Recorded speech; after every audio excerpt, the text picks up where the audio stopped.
WTF, we're doing a podcast. I'm Niki. And I'm Michelle.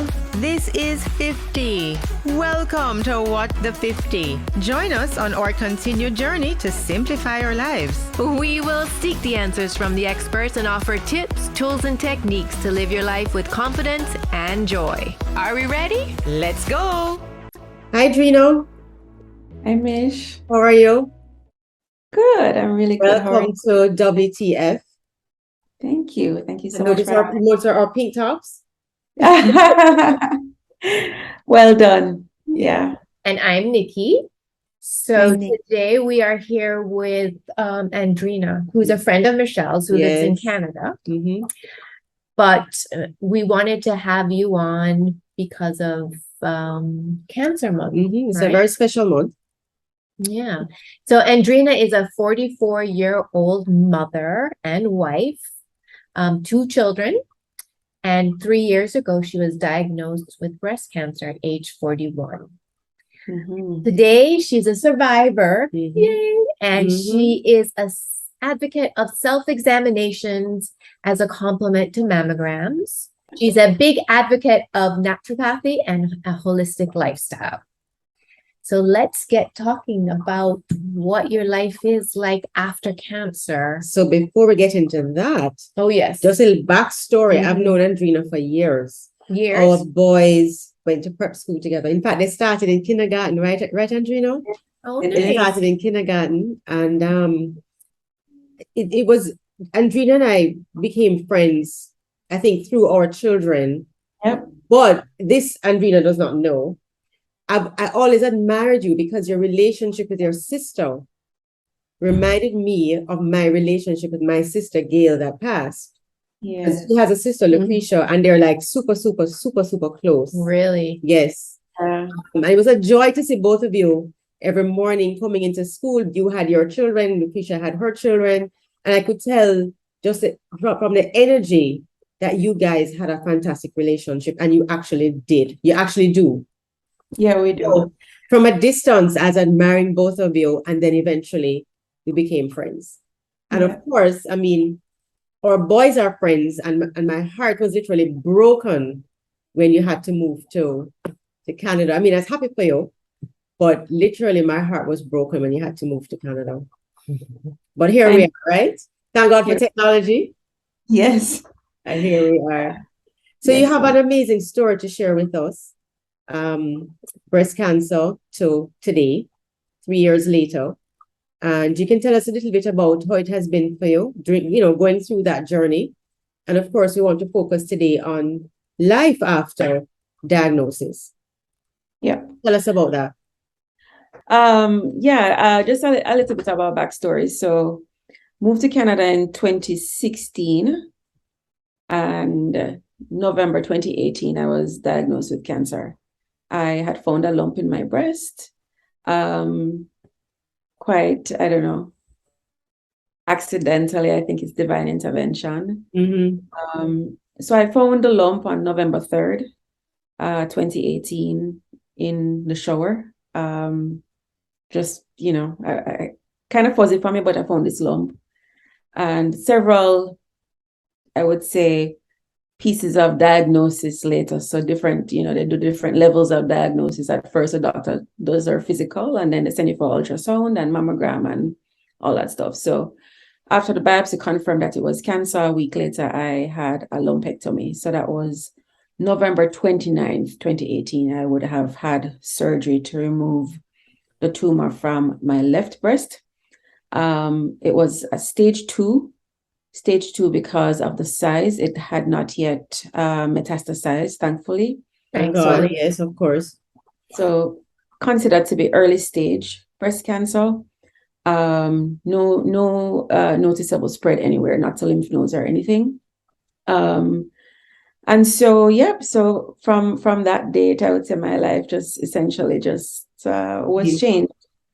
And I became a different, I would say I became a better version of myself. And, I'm constantly working on that better version of me. Mm-hmm. So did you have to do chemotherapy or any radiation? Yeah, absolutely. So I had the surgery on November 29th. And then my oncologist, who is my friend, he insisted on doing this test to test for like the risk of recurrence. I can't remember the name of it right now, but essentially it gives you a score. And usually the score is between 0 to 100. And it's essentially the higher you are in that scale is the more likely it is for cancer to return. So my number was 27, which is not, I wouldn't say the highest, obviously not high because that's out of 27, that's like 27%. But given my age, I was so young at the time, I was 41. So they look at the age and things like that. And then that's used to determine if you're a good candidate for chemotherapy. Because one of the things that we found out, I'm saying we, but one of the things that the cancer medical practitioners have found out is that a lot of times cancer patients are overtreated in early stage breast cancer. So chemotherapy is not beneficial in all cases. Okay. And so they sent the tumor away to this place in California that does this kind of testing. We waited on that. So usually once they have done like a lumpectomy, I think the thesis is that within 2 months, you should start chemotherapy. So I was still within my 2 months when I began chemotherapy. That was a decision that both myself and Dr. Maris had made together. And so, started chemotherapy in January. My mom came up from Jamaica, so she was with us for a while. Finished chemotherapy in March. I remember my last chemotherapy session, the pandemic had already started. So, wow. Okay, wow. Yeah. Thankfully, you got in there before all of that because I know, especially in Canada, you're in Ontario. Yes. It was like pretty like shut down. And mom would probably not have been able to come up. Yeah. Exactly. So it was like, a lot of blessing in that way. Of course. In terms of timing. My sister had flown down from Calgary, so she had done, attended a chemo session with me. My mom did one, my husband. So I think just different people just kind of giving Joe a little break. Joe is my husband, because he would, he would always want to go to all the doctor visits and all the chemotherapy treatments and things like that. So it was stressful on our family. And of course, he was kind of holding down the fort. So I finished chemo and started radiation, did like 25 sessions of radiation, which is pretty normal. So you do like 5 days on, 2 days off. Because if I'd done a mastectomy, then I likely would not have had to do radiation, but for a number of reasons and just based on the stage that I was, this is what the doctors had felt was the right course of treatment for me. So finished radiation in May of 2019, just before my 42nd birthday, which is June 1st. Nice. Yeah. Okay.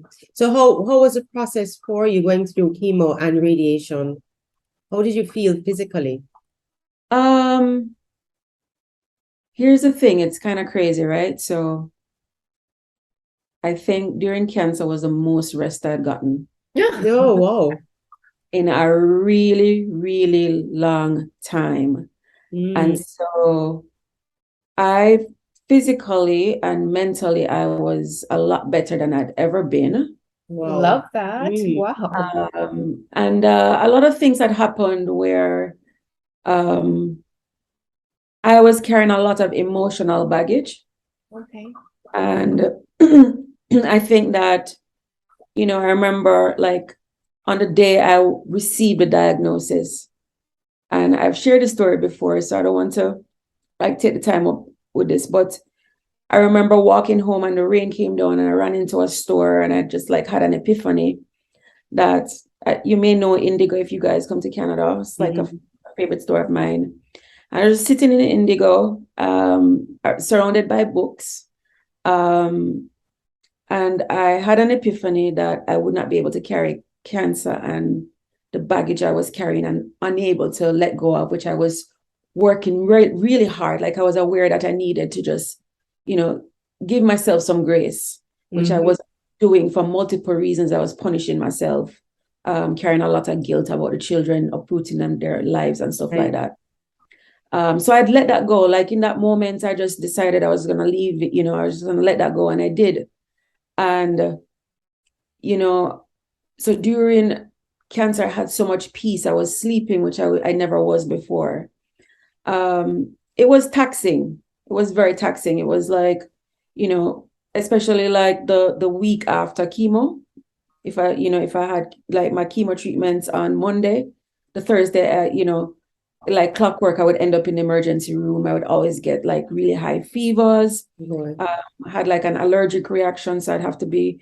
My doctor started increasing like steroidal treatments just to kind of prevent the allergic reactions that I would get, which had other side effects, inflammation and pain and weight gain and a lot of other things affect my skin, for example. But the truth is that I was happy I wasn't working. I'd gotten short-term disability, which was a blessing for me. Thanks to Canada for that. Right. And so I was really Remember that letter with your boss? right, exactly. Yeah. So I was working at Walmart at the time and just received a lot of, I would say, just a lot of grace from other people, kindness. And I received it. I'm not always good at receiving, but I allowed myself to be on the receiving and just to accept whatever blessing was coming my way. And so that made that journey a lot easier. Wow. It's interesting how you said you wanted to love through cancer. Yes. Everything in life is about perspective, right? Of course. How you choose to look at it. Because And everything here in you are- life is a choice. It is exactly, it's a choice. And here you are faced with something that's so traumatic. I mean, your life changed from when you walked in the shower to when you walked out of the shower. Yeah. But you chose to look at it in a particular way. I know when there's a crisis, we can find a way to change our perspective, in order to go through that crisis. Of course. And you did just that. Because I'm sure there were days when you were probably angry, probably bitter, but you made a conscious effort to love through it. And I'm looking at you now and I'm saying, oh my gosh, look at Andrena. It's hard to believe that you've been through such a traumatic time in your life, but the fact is you've been through it. And came out And you're on the other side of with it. this beautiful skin. Yes, when I heard you before your skin, I look at you, you're just glowing. So tell us, what did you do? What have you done post-cancer? I know you have taken a natural route and you're talking about changing up your diet. Diet and exercise. So what and have you done? Yeah, so I mean, a big focus for me was just diet. So I mean, it was mind, body, and spirit, right? Of course. And so for me, the mental element was just allowing myself to receive God's love in the first place, and giving love. So it's not just about receiving; it's like about giving.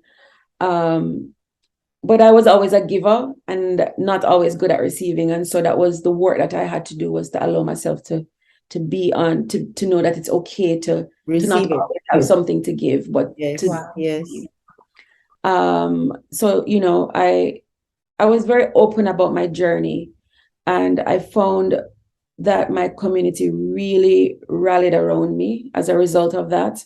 Rallied around my children and rallied around my husband, because of me being open. So I told my friends, and gave them permission to tell other people. And that was, I think, really powerful for me, because I realized that, I had started to feel really isolated in Canada. And so I realized that isolation, a lot of it was self-inflicted, because the truth is I had so much love, irrespective of distance. And so that was, like, I would say, in terms of just letting go of the emotional baggage I was carrying and the unforgiveness for myself, because I'm like really tough on myself, I would say. That was like the first element for me. And then in terms of spirituality, so before I had found out I had cancer, I was in counseling. A pastoral counselor. She's an Adventist, and I'd gone to like a convention with her, out of respect, really, because she was my counselor and was not charging me anything. And she had become my friend, and so I got baptized that day. And the Bible tells us that essentially the gift of receiving Christ is that you get the Holy Spirit. Like, one of the gifts that you get is real, to carry around the Holy Spirit with you. And I believe that that gift resulted in me, one, listening to that voice in my head, because, I had a late night shower after having 2 showers that day. And there was just this voice in my head telling me to go and take another shower, go and take another shower. And I was fighting with the voice and saying, but I've already, had 2 showers. And that's how I found out I had cancer. So I leaned into my spirituality, just that connection with God, having a personal time, became really important to me. And being away from work was really, I would say, powerful in that way, because I had time. I had time to read my Bible. I could sleep in. I watched a lot of, just like those TV kind of sermons. Started following a lady called Priscilla Shire, who I found to be just, I was able to, I would say, relate to her intellectually. And she had a lot of loss in her life as well. So spiritually, I'd gone on that journey too. And then my what I was eating, and what I was putting on my skin. So it's more than just what I was eating, what I was putting on my skin, and just being conscious of, like, even when I'm not great about the things that I eat now, I try to eat as natural as possible. Not, get rid of preserved foods. I don't like to eat things from anything in a box or from a can or from a bag. Like, that's not, that's not my gig. And so at the time I was... What about exercise? I remember you had gotten a Peloton. Yeah, so the Peloton came, I think I got the Peloton in 2021, and it was really because of the pandemic. So I was, I have pictures being in chemo and being at the gym, but because of the pandemic and my immune system, that wasn't a good idea. And then Canada locked down anyway. And even after things opened back up, I was a little bit scared to be back out. So I'd gotten a Peloton. Right. And so it was just, just a lot of work. A lot of work, but not a lot of work. It takes intentionality. Of course. And there are times I fall short, but I really try not to be too hard on myself, Mich. And like, now, if I'm celebrating, I'm going to have some cake. I'm going to have a glass of wine if I want to. So I'm not as pedantic or academic about it as, I used to be. So I allow myself to kind of live. Right. And just to embrace moments. So I'm like, I am chasing moments, I would say, yeah.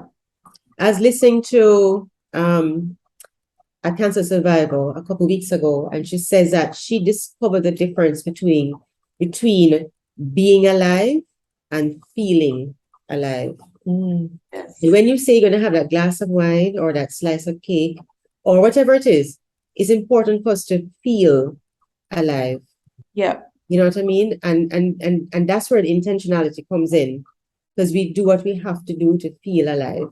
Of course. And the thing about it is that, so I've gone to like events where there's nothing for me to eat, nothing for me to drink, because I was so strict. And being that strict puts you in a place of denial as well, where it becomes unpleasant. And so because for me, it's about having that balance between those, my mind and my spirit and my body. Of course. I found that it wasn't helpful. I started, it almost felt like, I would start feeling guilt and anger, or, and so it wasn't really productive. So that was a journey for me as well, to just be able to accept that 90% is good enough. Right. It doesn't have to be 100% all the time. And so, if I go on vacation, I'm just going to enjoy dinner with my family. I'm not going to like force them to find somewhere that have a good vegan menu. I'm not going to do that. And And we can so, apply that to our lives, though, Of course. generally, because I think we tend to be really hard on ourselves. And as you Yeah. said, we can accept that sometimes it's going to be 80%, sometimes it's going to be 90%. It won't be 100 all the time, and it's okay. it's okay. It's okay. And because it's Mich, and Niki, for me, I would say that one of the learnings for me, or one of my approaches in life now, is I'm not chasing happiness. I'm not chasing that utopia. I'm chasing joy. So, if I can find joy in very small things, that I'm gonna go for whatever small things I can get that joy from. And That's so, his favorite word, joy. Yep, yes. it is. Yeah. Yeah. So, for me, I'm looking for, it was just my daughter's birthday, and she's 20 now, and we Oh my enjoy a gosh. glass of wine together. Can't believe that. Yeah, she's 20. 20. Wow. And so, I'm not gonna like not have a glass of wine because, and I remember, like, I went to my oncologist, and when you go to the oncologist, they ask you things like, do you drink alcohol? Do you take cannabis? Do you, things like that? And I would always be checking no. And my, my oncologist said, we need to have a very serious conversation, because why you don't drink any alcohol at all? It's okay. Yeah, he's like, come on, Andrena, like, if it's okay to have